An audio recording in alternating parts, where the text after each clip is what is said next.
Magandang umaga, magandang hapon, magandang gabi sa inyo lahat dyan kung saan man kayong sulok ng bansa. O, lalo na sa Pilipinas, magandang hapon. Anong oras na ba doon ngayon? 4:30 dito, 10:30 ng umaga sa amin. Ito, i-video ko lang i-vlog ko lang kasi bali matagal na to na gusto ko talaga i-video. Na pag-isipan ko to tungkol to sa lupa na doon sa may hacienda, yung sa kay yung may-ari na yun kay Danding Kuwangko. Yung lupa na dapat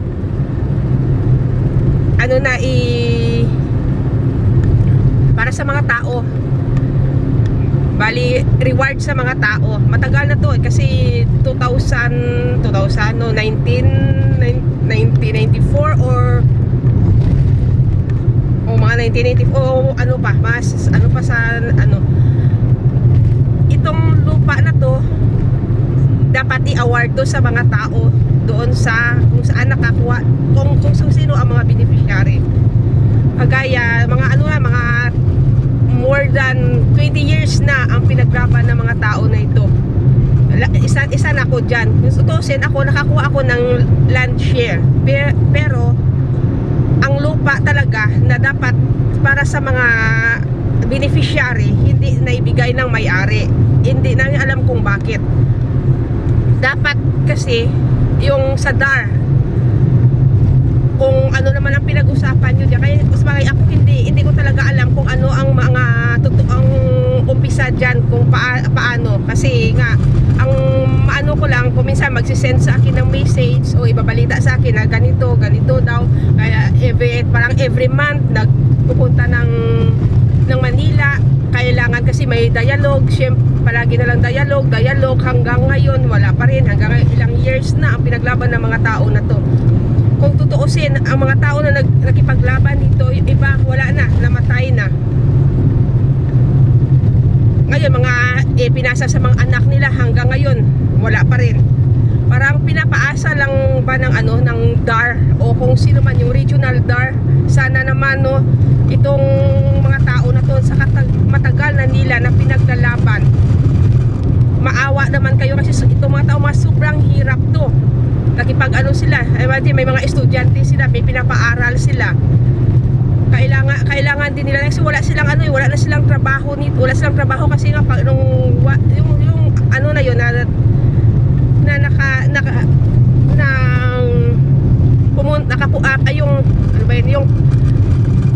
yung lupa na yan na sabi daw nasa co-op na.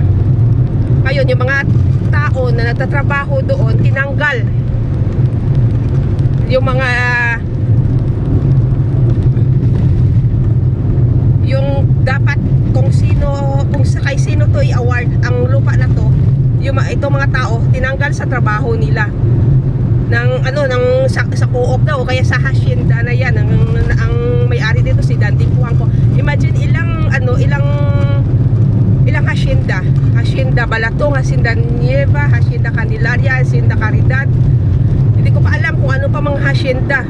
Malaking hektarya to ng lupa na ni-reward sa mga tao. Pero hanggang ngayon wala pa rin saysay, wala pa rin kung nasaan na ba talaga, kung para ba talaga sa mga tao, ibigay ba o hindi. Dapat kasi ito ipaglaban. Pinaglaban talaga ng mga tao na to. Isa na, may kapatid ako dyan. Tuwing naalala ko, parang every month pupunta ng Maynila, kailangan mag-collection para lang sa pamasahe, para sa pagkain nila. Kasi nga wala ito mga tao na to, wala talagang mga pobrito, mga kawawa din to kasi nagtatrabaho lang dati to sa hacienda na yan, tapos tinanggal na, wala na silang trabaho. Ngayon ano bang maitustos nila sa pamilya nila, kahit kasi umaasa sila na ibigay yung na yan, yung lupa na yan i-reward sa kanila, pero hanggang ngayon wala pa rin. Sana nanawagan kami sa DAR, regional DAR, na sana naman tulungan nyo yung mga tao na to, tulungan nyo naman yung mga beneficiary na makamit naman nila to. Ako, sa tutuusin lang, okay lang sa akin kung ma-award sa akin o hindi. Kaya lang ang ano ko lang ng worry lang ako sa mga tao na nakipaglaban talaga. Imagine, dati makikita ko sa mga post nila yung hektarya na lupa na yan na para dapat sa kanila, hinaharangan, ginagwardyahan, hindi sila padaanin. Naalala ko pa yun, yung dyan sa Old Baliwagan, hinarangan nila ng hindi nila padaanin yung mga tao. Bakit? Oo nga, sa kanila nga yun, sabi daw sa kanila kasi yung yung daanan na yun, yung kalsada na yun papunta sa labasan. Pero sa hacienda yan, ang lupa na yan, pero ang mga tao na yan dyan, taon na taon doon talaga yan nananirahan. Yan parang barangay road na yan siya. Dapat kasi yan, dapat iayusin din yan. Hindi din naayos dahil daw sa kanila daw yun. Sana gobyerno, kasi ngayon ilang presidente na, ilang administrasyon na yung pumalit. Hanggang ngayon hindi pa rin yan na resolbahan. Pinaglaban pa rin yan nila. Ang sa akin lang naman, dapat kasi sa mga tao diyan na tutulungan naman yung mga beneficiary na yan na makuha talaga nila yung na yan, yung lupa maibigay na. Marami na, 'di ba? Marami na mga lupa na ganyan na inaward ng DAR para sa mga tao na mga obrero ng kampo. Isa ako obrero ako ng kampo. Imagine dati, nagtatrabaho ako 1 year na hindi ako nag-stop ako nag-aral na kinontinue ko yung college ko. Nag-aral muna ako sa tubuhan na yan. Ang hirap ng trabaho na yan. Grabe, init.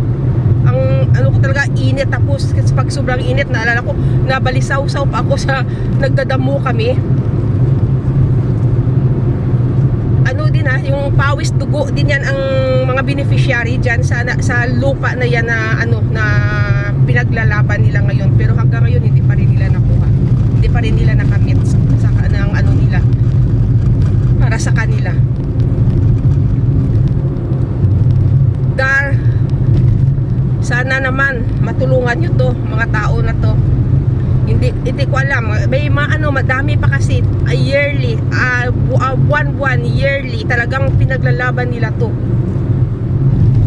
Hindi, 'di ba, marami na rin mga ganyan, mga lupa na inaward sa mga ibang hacienda na may-ari ng mga lupa na yan na para sa beneficiary nila. 'Di ba binigay na award na? Bakit itong kay Danding Puangko hanggang ngayon hindi pa? Tagal na siguro mga 25 years, or kasi ako dito 17 years na ako, nag-umpisa na yan na pinaglaban ng mga kababayan, mga kasimanwa ko dyan. Hanggang ngayon wala pa rin. Sana itong video ko to mapanood nyo, o kaya sana naman Department of Agriculture, maawa naman kayo sa mga tao. Sana pansinin nyo naman to sila. Pansinin nyo naman ang mga reklamo nila, ang dinadaing nila na para ito sa kanila. Inaward to sa kanila diba, inaward to sa kanila, pero bakit hanggang ngayon hindi pa rin maibigay? Ano ba, mayroon bang sabwatan dyan, o ang problema kung bakit hanggang ngayon wala pa rin?